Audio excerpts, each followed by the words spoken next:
سبحان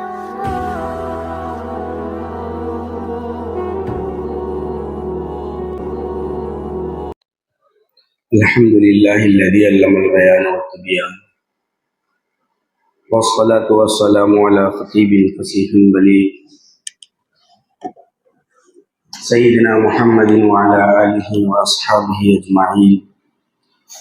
أما بعد، فأعوذ بالله من الشيطان الرجيم. بسم الله الرحمن الرحيم.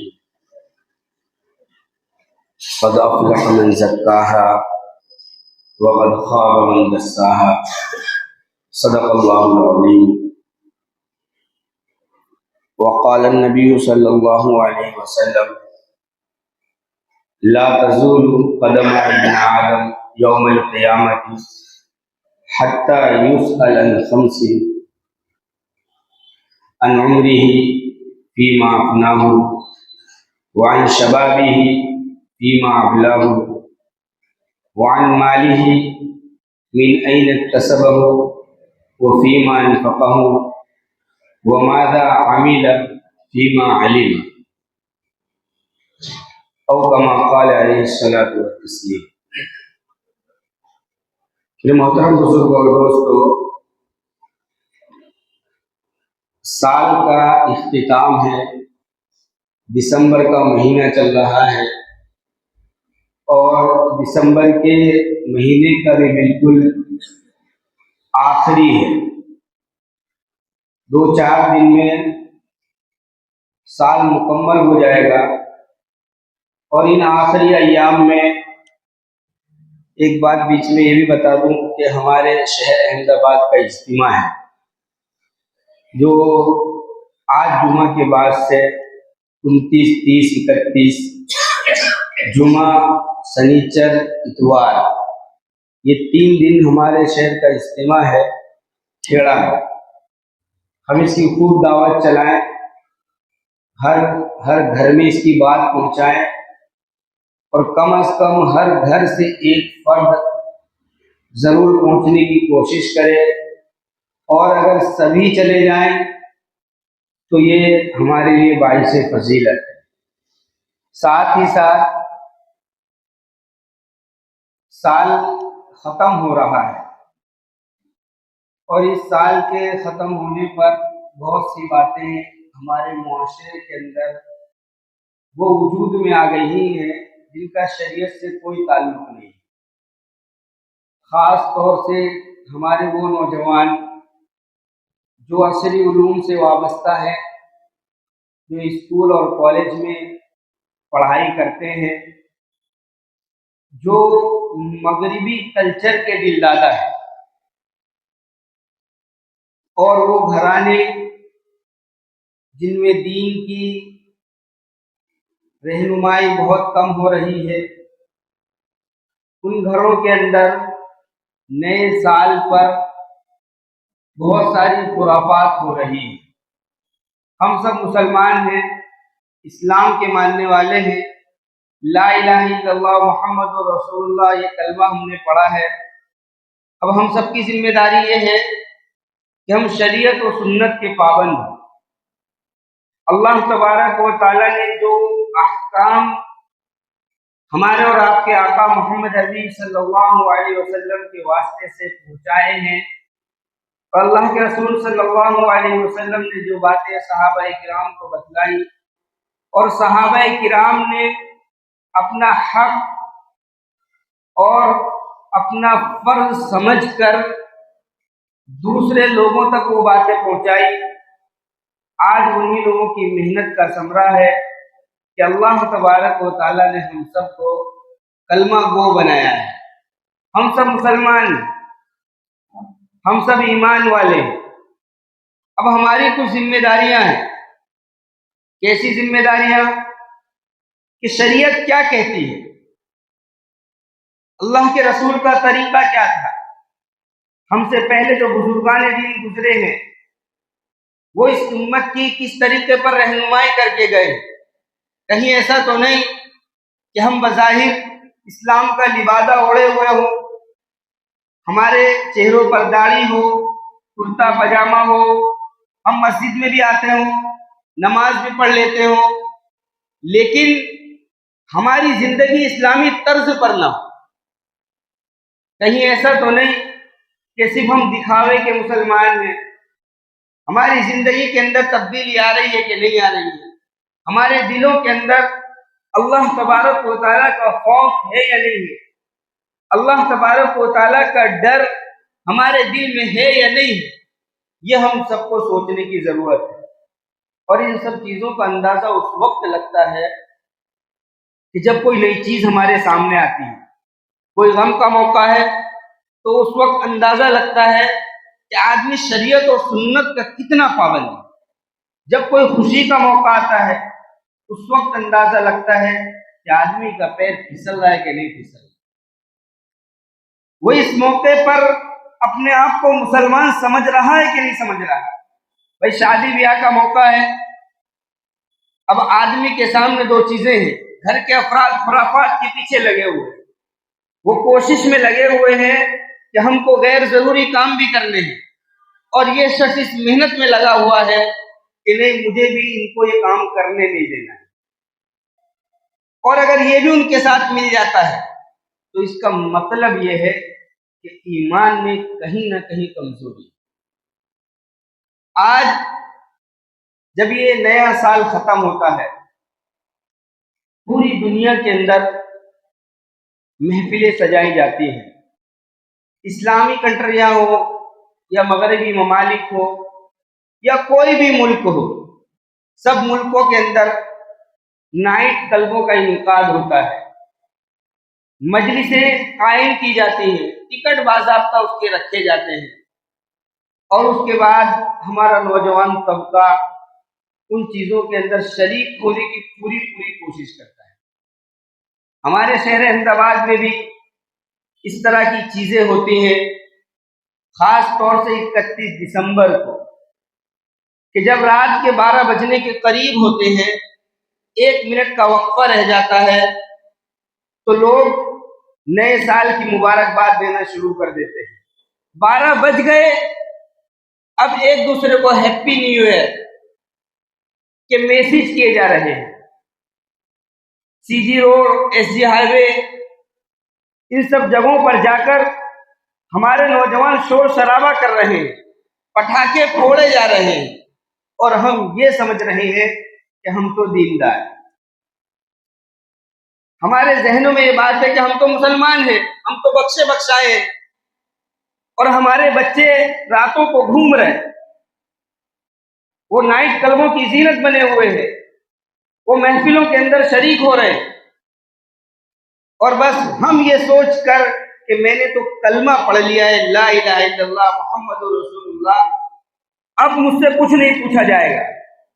یہ ہماری غلط فہمی اور ڈرنے کا مقام ہے کہ ایک طرف پوری امت کے بزرگان دین اس خدمت پر لگے ہوئے ہیں، خاص طور سے گجرات کے اندر فی الحال اجتماعات منعقد کیے جا رہے ہیں، لوگوں کو دین کی طرف لانے کے لیے مسلسل 1 مہینے سے وہ سفر کر رہے ہیں، پیرانہ سالی، اپنی عمر، بڑھاپا ان کو آ چکا ہے، لیکن وہ اس فکر میں ہے کہ امت کا نوجوان طبقہ یہ دین سے جڑ جائے، وہ اس کوشش میں لگے ہوئے ہیں، لیکن ہمارے دلوں کے اوپر اس کا کوئی خاص اثر نظر نہیں آتا۔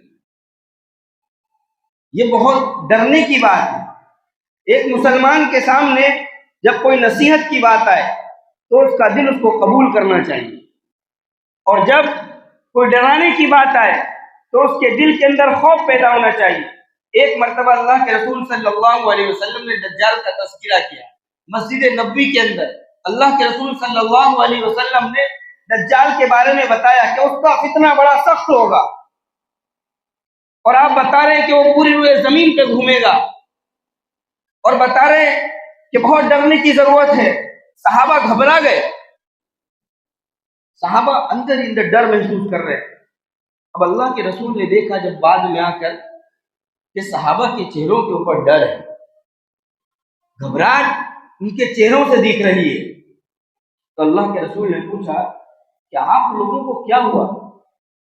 تو وہ صحابہ کہنے لگے اللہ کے رسول آپ نے دجال کے بارے میں ہمیں بتایا، ہم کو ایسا لگا کہ وہ اس باغ کے اندر ہی ہے. اتنا خوف کہ اللہ کے رسول نے بات بتائی ہے وہ کر کے رہنی ہے. صحابہ ڈر محسوس کر رہے. اللہ کے رسول نے بتایا. اللہ کے رسول اس وقت ان کو تسلی دیتے ہیں کہ جب تک میں موجود ہوں تب تک ڈرنے کی کوئی ضرورت نہیں. اگر وہ میری موجودگی میں آئے گا تو میں اس کا خاتمہ کر دوں گا، اور اگر میرے بعد وہ آئے تو تم سورہ کہف کا اہتمام کرنا یا جنگلوں میں چلے جانا ہے. خیر وہ ایک الگ چیز ہے. بتانا یہ ہے کہ اللہ کے رسول صحابہ کو سمجھا رہے ہیں، حالانکہ اس کا زمانہ بھی بہت دور ہے، لیکن صحابہ اس نصیحت کو اسی وقت قبول کر رہے ہیں. اور آج ہمارے سامنے سینکڑوں باتیں آ رہی ہیں، ہم کو بتائی جا رہی ہے، ہم کو سمجھایا جا رہا ہے، ہر جمعہ کو تقریر ہو رہی ہے، اور ہم سے کہا جا رہا ہے کہ اللہ تبارک و تعالیٰ کی طرف آ جاؤ، اپنے دلوں کو بدل لو، اپنے دلوں کے میل کچیل کو دور کر لو. لیکن ہم غفلت کے اندر پڑے ہوئے، اور خاص طور سے ایسے موقعوں پر کہ جب نئے سال کا آغاز ہوتا ہے. یہ بات اس لیے کہی جا رہی ہے کہ ہم اپنے گھر کے بچوں کی نگرانی کریں. ہمارے وہ جوان بچے اور بچیاں جو اسکول اور کالج میں پڑھ رہی ہیں یا پڑھ رہے ہیں، ہم ان کی نگرانی کریں، ان کے موبائل فون کو دیکھیں، ان کا ملنا جلنا کن لوگوں سے ہے اس کو دیکھیں، اور خاص طور سے ان مواقعوں پر جب وہ ہم سے اجازت مانگے کہ ابا مجھے فلاں جگہ جانا ہے، تو ہم ان کو بالکل اجازت نہ دیں. آج ہماری بہن بیٹیاں اس طرح کے موقعوں پر گھروں سے نکل کر اپنے ایمان کا سودا کرنے لگتی ہے. ہمارا دل تڑپ جاتا ہے. ہم کس طریقے سے لوگوں تک اپنی بات کو پہنچا دیں، ہم ان کو بتا دیں کہ اپنی بچوں کی حفاظت ضروری ہے، اور خاص طور سے ان موقعوں کے اوپر کہ جب یہ نیا سال کا آغاز ہوتا ہے اور اس نئے سال کے آغاز کے اوپر شرابیں پی جاتی ہیں، پٹاخے پھوڑے جاتے ہیں، اور لائٹوں اور کنکموں سے گھروں کو اور دکانوں کو اور سڑکوں کو سجایا جاتا ہے. اسلام کا اس سے کوئی واسطہ نہیں. اسلام تو یہ کہتا ہے کہ جب آدمی کی زندگی کا ایک لمحہ گزر گیا اب وہ دوبارہ لوٹ کر کے نہیں آئے. انسان کی زندگی چند سانسوں کا مجموعہ ہے. جب ایک سانس اس کی نکل جاتی ہے وہ دوبارہ لوٹ کر آنے والی نہیں ہے. ایسے موقعوں پر اسلام یہ کہتا ہے کہ خود احتسابی کرو، اپنا حساب لو، اپنا جائزہ لو کہ سال پورا ہو گیا، میں نے پورے سال کے اندر کتنے نیک کام کیے، اس پورے سال کے اندر کتنی بھلائی میں نے کر لی، اس پورے سال کے اندر کتنے اچھے اعمال میں نے کر لیے، اور کتنا میں نقصان میں رہا، کتنا خسارے میں رہا. خود احتسابی کرنی چاہیے.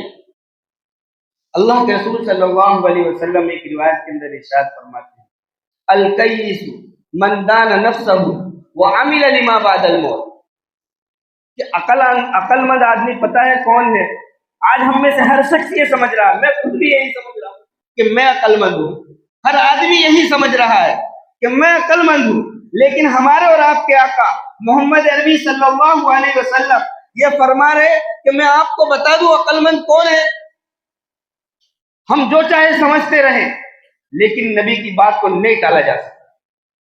ہمارے رسول فرماتے ہیں صلی اللہ علیہ وسلم القیس من دان نفسہ وعمل لما بعد الموت،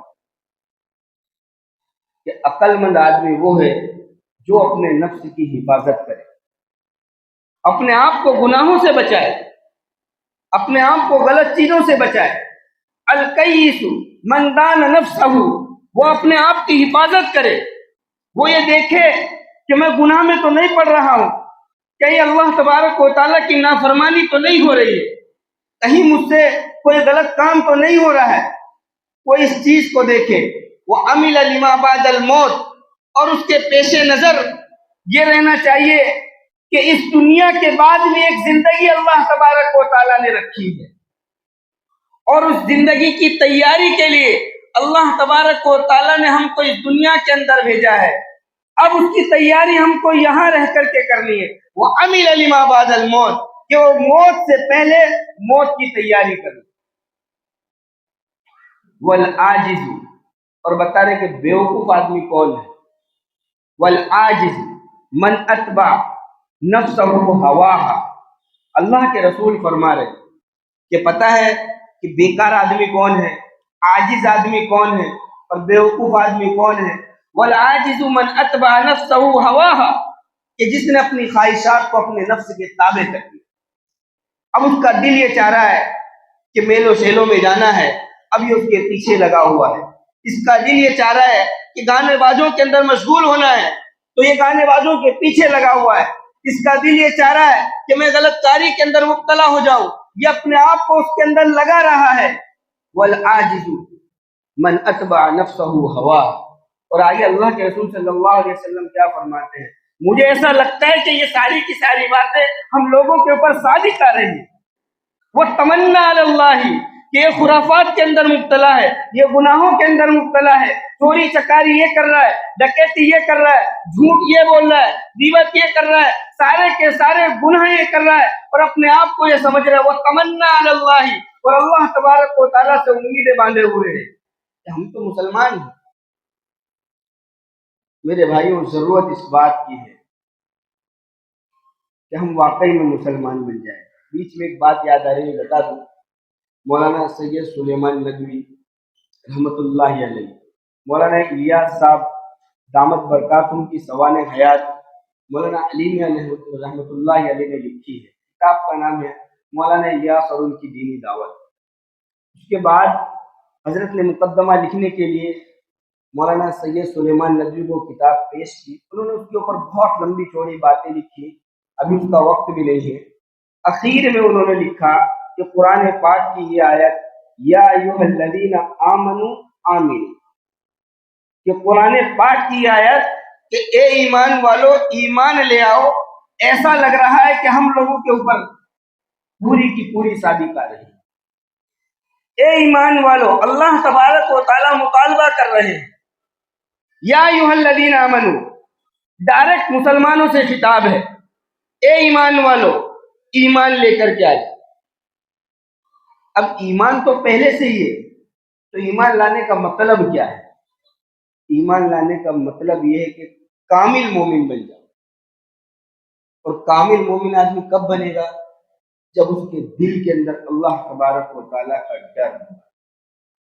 اور میں نے پہلے بھی بتایا کہ اس کا اندازہ ہم کو کب لگے گا کہ جب خوشی کا موقع ہو اور غم کا موقع ہو، اور ان موقعوں کے اوپر بھی ہم شریعت کے پابند ہو۔ اس کا مطلب یہ ہے کہ ہمارے اندر دینداری آ چکی ہے۔ خیر بات یہ چل رہی تھی کہ 31 دسمبر آنے والا ہے، 2-4 دن کے اندر یہ تاریخ آ جائے گی۔ ایسے موقعوں کے اوپر ہم کو غیروں کے طریقوں سے بچنا چاہیے۔ غیروں کا تو کام ہے، ان کے پاس شریعت نہیں ہے، ان کے پاس یہ کلمہ نہیں ہے، ان کے پاس کوئی ایسی چیز نہیں ہے جس سے وہ اپنے دل کو سکون پہنچا سکے۔ قرآن کہہ رہا ہے الا بذکر اللہ تطمئن القلوب، کہ دلوں کو اگر سکون پہنچانا ہے تو اللہ تبارک و تعالیٰ کا ذکر کرنا پڑے گا، اور ان کے پاس یہ چیز ہے نہیں، تو وہ اپنے دل کو سکون پہنچانے کے لیے یہ نئے نئے طریقے ایجاد کرتے ہیں۔ 31 دسمبر کی تاریخ بھی کوئی پرانی نہیں ہے، بلکہ علماء کرام نے اس کی تحقیق کی کہ نئے سال منانے کا آغاز کہاں سے ہوا۔ 19ویں صدی کے آخر کے اندر یا 19ویں صدی کی ابتدا میں برطانیہ کی ایک فوج، رویل نیوی، جن کا کام یہ تھا کہ وہ سمندروں کے اندر سفر کرتے تھے، پورا سال ان کو سمندر میں ہو جاتا۔ اب وہ بے چین رہتے، دل کے اندر سکون نہیں رہتا، اطمینان نہیں رہتا۔ اپنے دل کو سکون اور اطمینان دلانے کے لیے انہوں نے یہ راستے ایجاد کیے۔ انہوں نے کیا کیا؟ برتھ ڈے منانا شروع کیا، مدر ڈے منانا شروع کیا، سالگرہ اینیورسری منانی شروع کی۔ بلکہ یہاں تک تحقیق کرنے والوں نے لکھا ہے کہ جب ان کو کوئی چیز منانے کے لیے نہیں ملی تو انہوں نے اپنے کتے اور بلیوں کے بھی دن منانے شروع کیے۔ یہ دن منا ہی رہے تھے کہ اچانک سے 31 دسمبر کی تاریخ آ گئی۔ کسی نوجوان کے ذہن میں یہ بات آئی کہ نئے سال کا آغاز ہونے والا ہے، کیوں نہ اسی پر خوشی منائی جائے۔ جہاز ہی کے اوپر سفر میں انہوں نے خوشی کا اہتمام کیا، شرابیں پی، لائٹیں جلائی، خوب ناچ گانا کیا۔ یہ سال پورا ہو گیا۔ دوسرے سال لوگوں نے باضابطہ اس کا انتظار کیا اور جونیئر افسروں نے اپنے سینئر افسروں سے یہ کہا کہ کچھ لڑکیوں کا انتظام کر دیا جائے، کچھ ناچ گانے والی بلا لی جائے، تاکہ جو پورے سال کی الجھن ہے، تھکان ہے، وہ دور ہو جائے۔ اس موقع کے اوپر ان افسروں نے ان کے لیے اس طرح کی عورتوں کا انتظام کیا، اور اس کے بعد بس یہ پوری دنیا میں پھیلتا چلا گیا، اور ایسا پھیلا کہ 71,000 کروڑ روپے آتش بازی کے اوپر خرچ ہو جاتے ہیں، 16 لاکھ کروڑ کی شرابیں پی جاتی ہیں۔ اتنا بڑا سرمایہ لوگ فضول خرچی میں خرچ کر دیتے ہیں۔ آج اگر یہ کہا جائے، اسلام کی باتیں بتائی جائیں کہ زکوٰۃ دو، قربانی کرو، حج کرو، عمرے کرو، تو لوگ یہ کہہ دیتے ہیں کہ یار یہ سب کرنے کی کیا ضرورت ہے، کسی غریب کی مدد کر دی جائے۔ ارے ہم یہ دیکھیں کہ لوگوں کا کتنا پیسہ صرف فضول خرچ ہو رہا ہے۔ 16 لاکھ کروڑ کی رقم، ہم کو تو اس کے آنکڑے بھی معلوم نہیں کہ اس میں کتنے زیرو آئیں گے۔ اتنی بڑی رقم شراب نوشی کے اوپر خرچ کر دی جاتی ہے، صرف اس نئے سال کے اوپر۔ اور بڑے بڑے ملکوں کے اندر بلڈنگوں کے اوپر، خاص طور سے دبئی میں اور اسی طرح دوسری کنٹریوں کے اندر، لوگ سفر کر کے نیا سال منانے کے لیے جاتے ہیں۔ الگ الگ ملک میں الگ الگ طریقے کے اوپر نیا سال منایا جا رہا ہے۔ کوئی کھیل کود میں، کوئی سمندروں کے اندر کود کر، کوئی ایک دوسرے کو پھول دے کر، بہرحال ساری دنیا نیا سال منا رہی ہے۔ لیکن ہم کو بتانا یہ ہے کہ ہمارے گھر میں تو یہ کام نہیں ہے۔ ہم کو دیکھنا یہ ہے کہ کہیں ہمارے گھروں کے اندر بھی یہ کام تو نہیں ہو رہے۔ ہم اسلام کے ماننے والے ہیں، ہم محمد عربی صلی اللہ علیہ وسلم کو رسول برحق ماننے والے ہیں، کہیں ہمارے گھروں کے اندر تو یہ کام نہیں ہو رہے۔ اگر ہو رہے ہیں تو ہم ان کاموں سے بچیں۔ کہیں ایسا نہ ہو کہ قیامت کا دن قائم ہو جائے، حشر کا میدان ہو، اور اللہ کے رسول صلی اللہ علیہ وسلم حوض کوثر پہ ہو، اور اس وقت یہ کہتے کہ یہ میرا امتی نہیں ہے، یہ تو اپنے بچوں کی حفاظت تک نہیں کر سکا۔ بیچ میں ایک بات اور یاد آ رہی ہے، وہ بھی بتا دوں۔ قرآن پاک کے اندر یا ایھا الذین آمنوا قوا انفسکم واہلیکم نارا، کہ اے ایمان والو، اپنی بھی حفاظت کرو اور اپنے بچوں کی بھی حفاظت کرو۔ آج اگر ہم یہ سمجھ رہے ہیں کہ صرف میرے خود کا نمازی بن جانا یہ کافی ہے، میں خود دین کے اوپر چلنے والا بن جاؤں یہ کافی ہے، تو یہ ہماری سوچ غلط ہے۔ قرآن کہہ رہا ہے یا ایھا الذین آمنوا قوا انفسکم، اے ایمان والو، تمہارے اوپر یہ بھی ذمہ داری ہے کہ تم اپنے آپ کو جہنم کی آگ سے بچا لو، واہلیکم، اور اسی پہ اکتفا نہیں ہے بلکہ تم کو اپنے اہل و عیال کو بھی جہنم کی آگ سے بچانا ہوگا۔ جس طریقے سے ہمارے اوپر یہ ذمہ داری ہے کہ میں خود نمازی بن جاؤں، میں خود گناہوں کو چھوڑ دوں، اسی طریقے سے ہمارے اوپر یہ بھی ذمہ داری ہے کہ میرے ماتحت رہنے والے جتنے بھی ہیں وہ سب کے سب دین کے اوپر چلنے والے بن جائیں۔ اچھا، بیچ میں ایک بات اور یہ بھی بتا دوں کہ اپنے بچوں کو سمجھانے کے لیے کتنی کوشش کرنی ہے۔ بہت سے لوگ یہ کہہ دیتے ہیں بھائی بچوں سے بارہ کہا گیا کہ آپ بات مان لیا کرو، نماز پڑھ لیا کرو، صبح میں اٹھاتے ہیں نہیں اٹھتے ہیں۔ مفتی تقی صاحب عثمانی نے لکھا ہے، حضرت کے خطبات میں ایک جگہ لکھا ہوا ہے کہ کوشش اتنی کرنی ہے، ایک مثال سے اس کو سمجھایا کہ ایک چھوٹا بچہ ہے اور سامنے تنور ہے، اس میں آگ جلی ہوئی ہے۔ اب یہ بچہ بہت تیزی کے ساتھ اس تنور کی طرف جا رہا ہے، اس کی ماں بیٹھی اس کو دیکھ رہی ہے۔ اب اس کے پاس دو آپشن ہیں، ایک تو یہ کہ وہ اپنے بچے سے کہہ دے بیٹا رک جا رک جا رک جا، وہ چھوٹا بچہ ہے وہ تو رکنے والا نہیں ہے، وہ تیزی کے ساتھ تنور میں چلا گیا اور اس کے اندر گر گیا۔ اب محلے والے آئے، پوچھا کہ بھائی بتاؤ بچہ کیسے گر گیا؟ وہ خوب رو رہی ہے، کہہ رہی ہے کہ میں یہاں بیٹھی تھی، میرے بچے سے کہا کہ بیٹا مت جا مت جا مت جا، لیکن یہ نہیں مانا، یہ گر گیا تو لوگ کیا کہیں گے؟ حضرت فرماتے لوگ کہیں گے تو بیوقوف ہے، تو پاگل ہے، سارا کام چھوڑ دیتی، اپنے بچے کو اٹھا لیتی، تیری ذمہ داری یہ تھی کہ تو سب کام چھوڑ چھاڑ کے اس بچے کو پکڑ لیتی۔ یہ تو نادان ہے، یہ تو ناسمجھ ہے، اس کے اندر عقل نہیں ہے، لیکن تیرے اندر تو اتنی عقل تھی کہ تو جاتی بچے کو اٹھا لیتی، تو نے بچے کو نہیں اٹھایا، غلطی تیری ہے۔ حضرت فرماتے ہیں کہ یہی غلطی آج کے ماں باپ کر رہے ہیں کہ بیٹا رک جا رک جا رک جا، اب وہ گناہوں کے اندر مبتلا ہو گیا۔ ارے تم باپ ہو، تم کو حق ہے، تم 2 تماچے اس کو مار سکتے ہو، تم اس کو ڈانٹ ڈپٹ کر سکتے ہو، اللہ تبارک و تعالیٰ نے تم کو باپ بنایا ہے، ساری چیزیں بیٹے کی تمہاری ہے، تو پھر روکنے کی ذمہ داری بھی کتنی بنے گی؟ خیر، جب یہ نیا سال کا آغاز ہوتا ہے تو ایسے موقعوں پر مسلمانوں کو کیا کرنا چاہیے؟ یہ ساری خرافات چھوڑ دینی چاہیے، یہ گانے بجانے، پٹاخے پھوڑنے، آتش بازی کرنی، اور اسی طریقے سے جو راتوں کو نکل کر شور شرابہ کرنا، یہ مسلمانوں کے کام نہیں ہے۔ مسلمانوں کو چھوڑ دینا چاہیے اور اپنے وقت کا خیال کرنا چاہیے، اپنی جوانی کا، اپنی عمر کا لحاظ کرنا چاہیے، کیونکہ جب حشر کا میدان ہوگا اس وقت اللہ کے رسول صلی اللہ علیہ وسلم ارشاد فرماتے ہیں لا تزول قدم ابن آدم یوم القیامت حتی یسأل عن خمس، کہ قیامت کا دن ہوگا، سب لوگ موجود ہوں گے، جب تک 5 سوالوں کے جواب آدمی نہ دے دے اس کا قدم نہیں ہٹ سکتا۔ 5 چیزوں کے بارے میں اس سے پوچھا جائے گا، عن عمرہ فیما افناہ، اس سے پوچھا جائے گا کہ اللہ تبارک و تعالیٰ نے تجھے زندگی دی تھی، ہم نے تجھے زندگی عطا کی تھی، بتا اس زندگی کو کہاں لگا دیا؟ عن عمرہ فیما افناہ وعن شبابہ فیما ابلاہ۔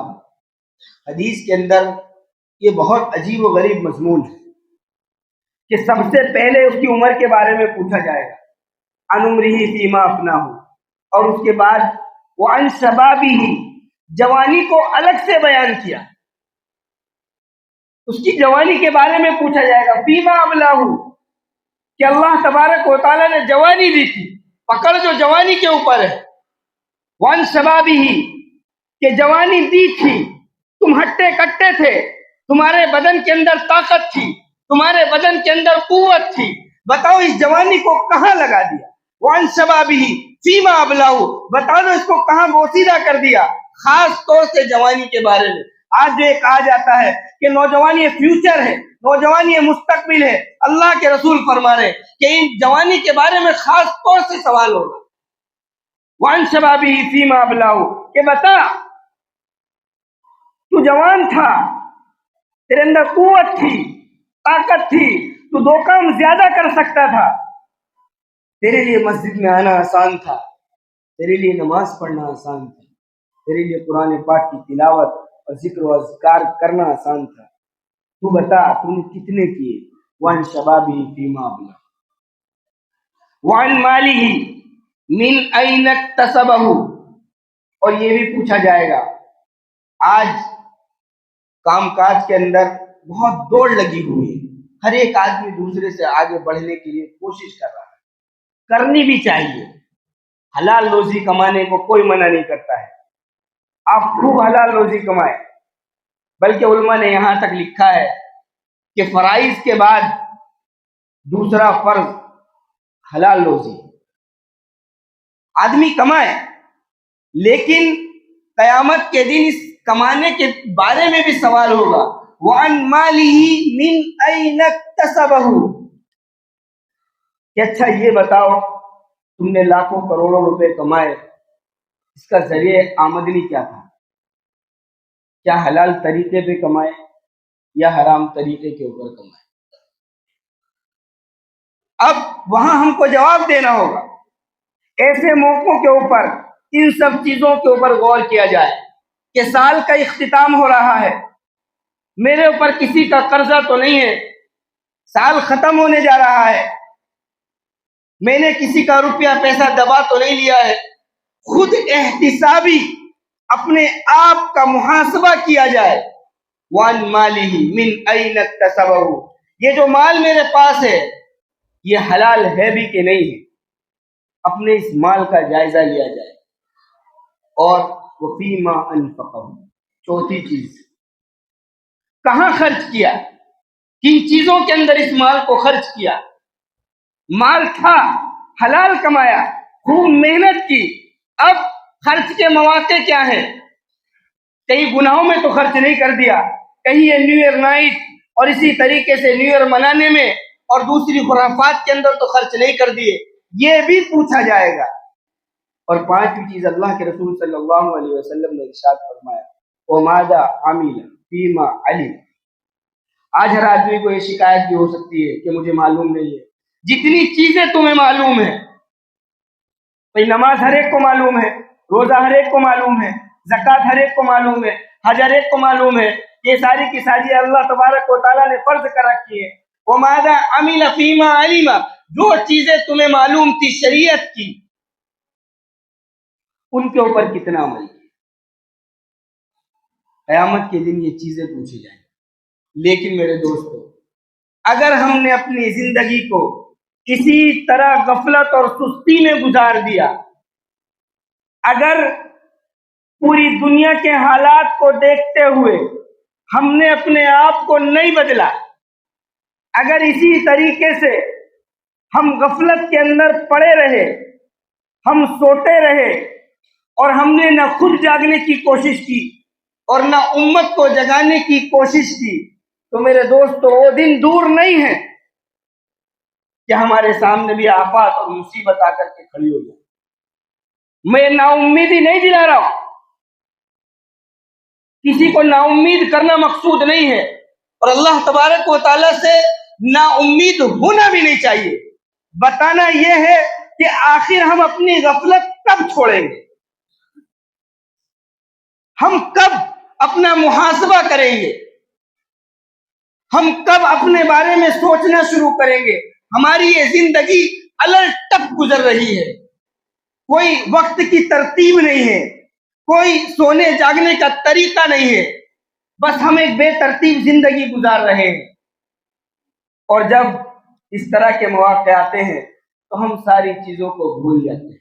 حالانکہ ایسے موقع پر میں نے بتایا خود احتسابی کہ اپنا محاسبہ کیا جائے، وقت بھی ہو رہا ہے اور آئندہ کا لاہیہ عمل طے کیا جائے کہ پورا سال جس طریقے سے گزرنا تھا گزر گیا، میں نے اس میں کتنے خیر کے کام کیے، چلو یہ اچھی بات ہے کہ میں نے اتنی نمازیں پڑھ لی، اتنے روزے رکھ لیے، اتنا صدقہ خیرات کر لیا، ذریعہ آمدنی بھی میں نے حلال رکھی، جو کچھ کمی کوتاہی ہو گئی میں اللہ تبارک و تعالیٰ سے معافی تلافی کر کے اپنے معاملے کو صاف کر لیتا ہوں۔